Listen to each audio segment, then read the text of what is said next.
Oi, meu. Ixi, Maria, quase que não sai a voz, hein? Tomou café da manhã hoje, não tomei, viu? É porque esse clima aqui, a alergia ataca logo.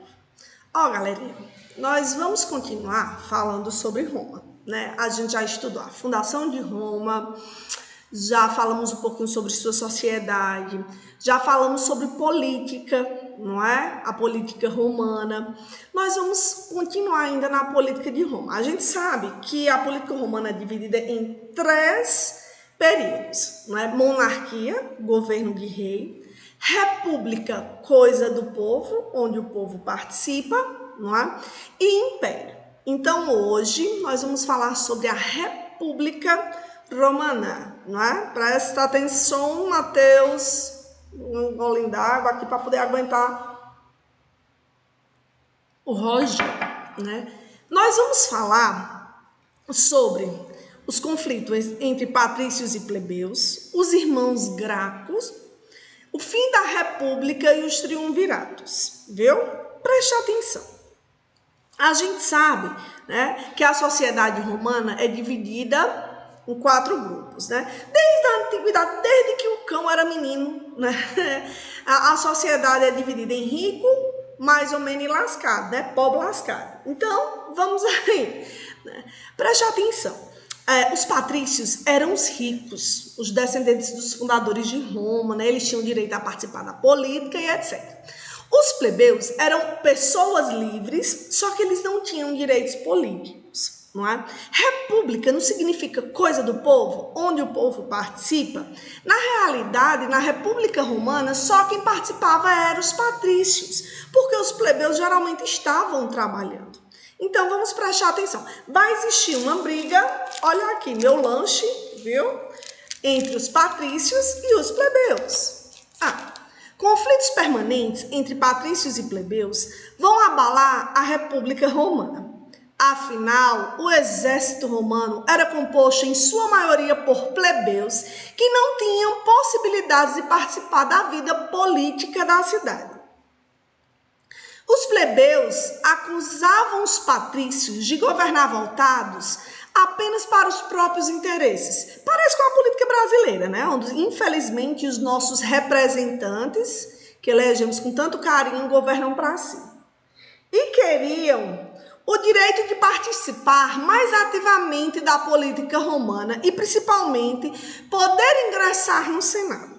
Os patrícios, a princípio, negaram-se a atender às reivindicações dos plebeus, o que acabou gerando conflitos entre os 2 grupos e tendo como resultado rebeliões plebeias. Preste atenção, né? A gente sabe que, infelizmente, acho que desde a antiguidade, os representantes, né, do povo, os que estão envolvidos com a política, eles governam para si e não estão nem aí, nem tchuiô para o povo. É a pura verdade, sempre será, e eu não boto mais fé de mudar também, não. Então, os plebeus começam a reivindicar, né? Que eu digo é muito, a voz do povo é a voz de Deus. Se o povo se unisse, o negócio era diferente. Mas, infelizmente, não é? Eu estou falando um pouquinho, eu gosto de misturar a política do tempo que o cão era menino, de Roma, com política atual. Infelizmente, os nossos representantes, eles já entram pensando nisso, em corrupção, né? E corrupção, galerinha, não é só um prefeito, um vereador, um governador, um presidente roubar, não. Corrupção nós praticamos todos os dias, né? Quando a gente fura uma fila, isso se chama corrupção.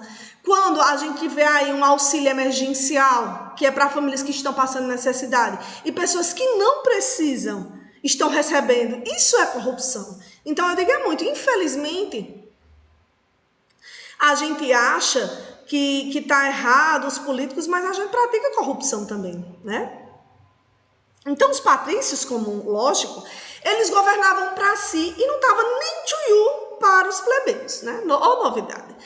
E os plebeus começam a reivindicar, porque eles são maioria, né? O que eu digo, o povo brasileiro é maioria. Então, se a gente quiser mudar, a gente muda, mas a gente acha mais cômodo ficar do jeito que está, né? Com o intuito de pressionar os patrícios a cederem direitos políticos, os plebeus saíram de Roma. Só voltaram quando foi negociada a criação do Tribunal da Plebe, em 494 a.C. Este passou a controlar os patrícios e as magistraturas, e com o tempo os plebeus seriam tão poderosos quanto os patrícios. Esse Tribunal da Plebe, dos plebeus, né, é quando vai dar alguns direitos aos plebeus, né? Voz e vez ao povo, que os plebeus, a gente sabe que os plebeus e os escravos eram a maioria, na grande parte, né? E o que acontece mais? Acontece que os plebeus vão ter alguns direitos, coisa que eles não tinham, né, na Roma Antiga. Então, aqui, ó, os plebeus os plebeus, a professora está meio perturbada, quer dizer, sempre foi. Os plebeus conseguiram organizar assembleias e promulgar leis que garantissem tantos direitos quanto tinham os patrícios. Vejam, os plebeus vão passar a ter direitos, não é? Então, eu botei aqui as três principais leis, que provavelmente essas três grandes leis aqui vão cair na prova global, né? No P3. Na terceira prova. Que diabo de prova global? Ninguém mais sabe nem que prova é. Lei das 12 tábuas. Por pressão dos plebeus, as leis de Roma passaram a ser escritas, a fim de que fosse fixada e os plebeus pudessem consultá-las. E os plebeus sabiam ler? Cara, tipo assim, eles estavam começando, não é? As leis antigamente em Roma, elas eram oralmente passadas de geração a geração. E eles passaram a exigir que a lei fosse escrita, para que ficasse ali e todo mundo tivesse acesso, né? Agora, uma das leis que eu gosto mais é a lei da Canuleia, certo? Por quê? Ela permite que haja o casamento entre patrícios e plebeus, porque antes era assim, rico só casava com rico e pobre só casava com pobre, né? Então, a partir da lei da Canuleia, patrícios e plebeus poderiam casar, se apaixonar e casar, não é? Se a família permitisse, apesar que naquele tempo, galerinha, não existia muito casamento por amor, né? Eram os casamentos arranjados, era o pai que escolhia com quem a filha deveria passar, né? Realizar o matrimônio, passar o resto de sua vida. Estava lascada, pobre. Eu estou tão educada hoje. Meu Deus. Lei Licínia decretou o fim da escravidão por dívida, quer dizer, tipo assim, eu estou devendo a Davidson e eu não consegui pagar, eu me tornaria escrava dele, né? Essa lei chegou ao fim, né? E o direito de os plebeus possuírem terra nas regiões conquistadas. Lembra que uma das coisas que mais Roma se destacou, cara, foi expansão territorial, aumentar o seu território, não é? E nesse aumento territorial, os plebeus iam guerrear, só que eles não tinham direito a ficar com as terras. A partir de agora, da lei Licínia, eles poderiam ter direito a ficar nas terras. Quer dizer, lentamente os plebeus vão conquistando seu espaço. O que acontece? Aí vão se destacar dois irmãos, os irmãos Graco, né? Tibério e Caio Graco. Cara, isso aqui pode ter certeza que é questão de prova, né? Os irmãos Graco foram dois irmãos que lutaram pela reforma agrária. Isso aqui, ó, eu preciso saber para a prova. Tia, quem foram os irmãos Gracos? Tibério e Caio. O que é que eles queriam? Reforma agrária. Meu filho sabe o que é reforma agrária? Eu vou lembrar um pouquinho que eu acho que Tirlândia já falou. Reforma agrária é pegar uma terra, por exemplo, deixa eu procurar uma pessoa bem rica do Jati, né? João, viu? João é riquíssimo, ele faz de conta que não é, mas ele é milionário, ele tem um monte de terra no Jati. João tem um monte de terra, João é um patrício, né? Tem um monte de terra no Jati. Só que tem umas terras lá que tá lá parada e João não faz nada com ela. Reforma agrária é pegar aquela terra que João não faz nada, né, e dá para quem precisa. Tu acha que rico quer dar nada a pobre? Só se for trabalho. Fora isso, não tem não, né? Então, reforma agrária é pegar uma terra improdutiva e doar para quem precisa, né? Aí, o que acontece? Principalmente para as populações pobres. Quem é rico não vai concordar com isso. Então, olha aí. Os irmãos Gracos, Tibério e Caio, queriam reforma agrária em Roma. O objetivo deles era organizar uma distribuição de terras mais justas para a população romana, principalmente para as pessoas que não tinham, né, os pobres.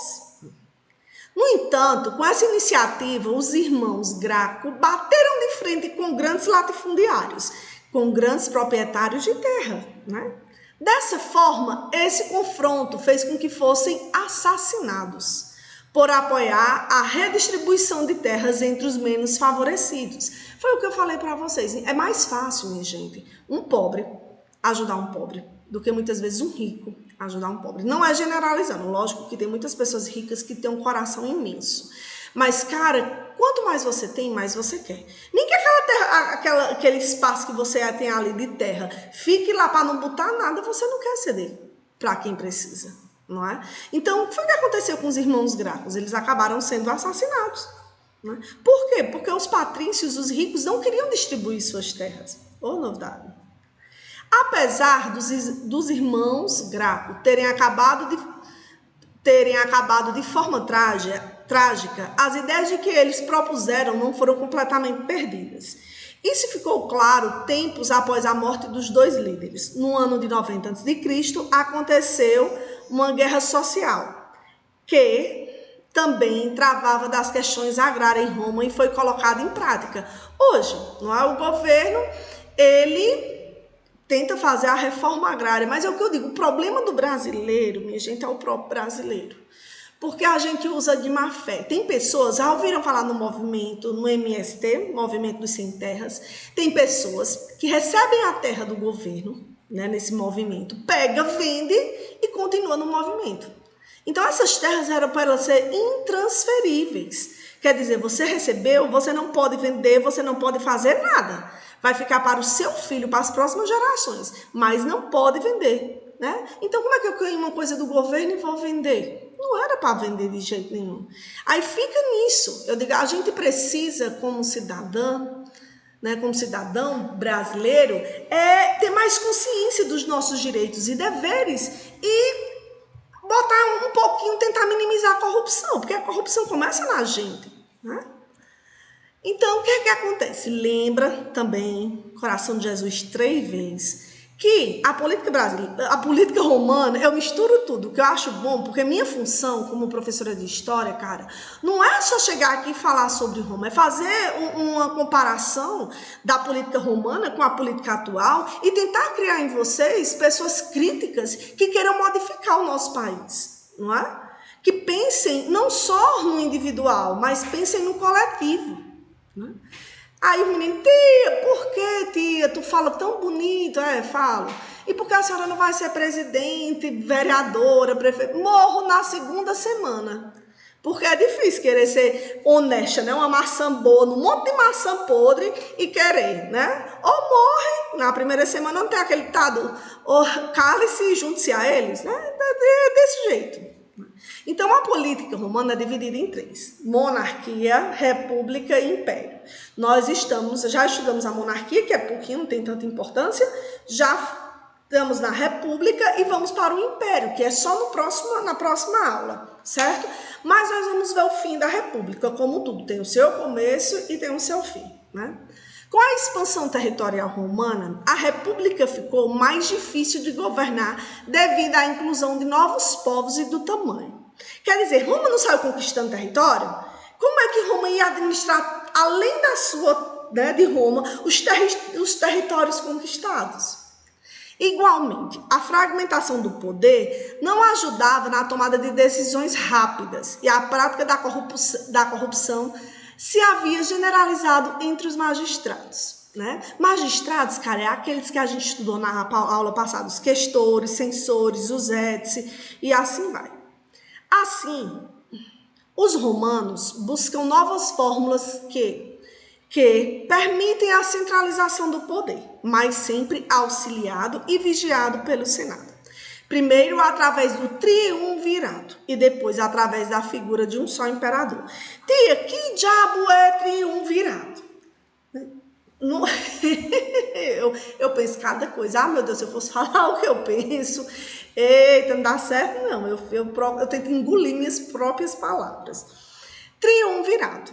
Ó, tri três, governo de três pessoas, certo? Ó, o governo de Roma ainda ficou fortalecido por uma estratégia de gestão que passou a história como triunviratos. Lembrando, toda vida que você vê o nome triunvirato, governo de três pessoas. Imagina governando o país. Eu, o juiz que é muito bom, tia Elaine, que o juiz é marromeno, e tia Giliane. Giliane era balança. Eu e a Elaine ia ficar de um lado e Giliane ia tentar minimizar, né? Eita, vou lançar a candidatura aí, triunvirato. Eu, tia Elaine e tia Giliane. Eita, corra boa. Deixa eu ver. O triunvirato é a gestão formada por integrantes. A formação do primeiro deles em Roma ocorreu em 59 a.C. e contava com Júlio César, Pompeu e Marco Crasso. Então eu preciso saber, tia, eu preciso saber o nome desses coração de Jesus 3 vezes. Meu amor, aprenda o básico, mas era bom saber, certo? Não se preocupe, quando eu tiver perto de fazer a prova, eu dou dicas, eu dou a questão, gabarito, eu tô dando tudo, viu? Quem quiser marquinha, ainda dou um mês de feira. Júlio César, primeiro triunvirato, Júlio César, Pompeu e Marco Crasso. Em certo momento, os três entraram em guerra, lógico, né? Nem todo mundo tem o mesmo pensamento. E César os venceu. Desses três, o mais importante é César. Júlio César tornou-se o primeiro governante individual de Roma. Durante seu governo, César tomou algumas medidas para tentar diminuir a tensão social em Roma, decretando, por exemplo, que os grandes proprietários deveriam contratar um terço de seus trabalhadores entre homens livres. Suas medidas não foram bem-vindas pelos patrícios, que, em uma conspiração liderada pelos senadores Cássio e Bruto, os assassinaram a punhaladas no Senado. Eu não tenho que me dar difícil ser político em qualquer canto, em qualquer época, porque esses coração de Jesus eu me revolto. Olha, falou de política, eu fico louca, porque não dá muito certo para mim, não. O que acontece? Júlio César, ele acaba assumindo. E ele tenta minimizar o problema dos plebeus, né? Os ricos não estão nem aí para pobre. Nem tchuiu. O que eles fazem? Eles pegam dois senadores, né? Cássio e Bruto, um nome Radir, Bruto, e mandam eles assassinar Júlio César. Júlio César, ele morre no Senado esfaqueado, né? Olha como é difícil, tá vendo? Tá vendo que eu não quero ser política? Deus me livre. Já no segundo triunvirato, foi formado por três pessoas, novamente, três governantes vão se destacar. Octávio, nome lindo, né? Vou botar o nome do meu cachorro. Octávio, venha cá. Lépido e Marco Antônio. Lépido se afastou da política e se tornou sumo pontífice. Lembra? Sumo pontífice responsável pela igreja e os sacerdotes. Marco Paulo se suicidou após entrar em conflito com Octávio, né? É porque tá Otávio, mas é Octávio. Que o acusava de desejar se tornar rei do Egito por causa de suas ligações com a rainha Cleópatra, né? Todo mundo já ouviu falar. Em 27 a.C., Octávio recebeu do Senado os títulos de príncipe, primeiro cidadão, Augusto, atribuído somente aos deuses, e imperador, tornando-se o primeiro imperador romano. Assim acabava a República. Então, na próxima aula, nós vamos dar continuidade agora ao Império, onde o primeiro imperador vai ser Otávio Augusto, né? Um cheiro. Tia ficou meio perturbada nessa aula, não é novidade, né? Falou de política, o juízo já começa a me perturbar, viu? Até a próxima, galerinha.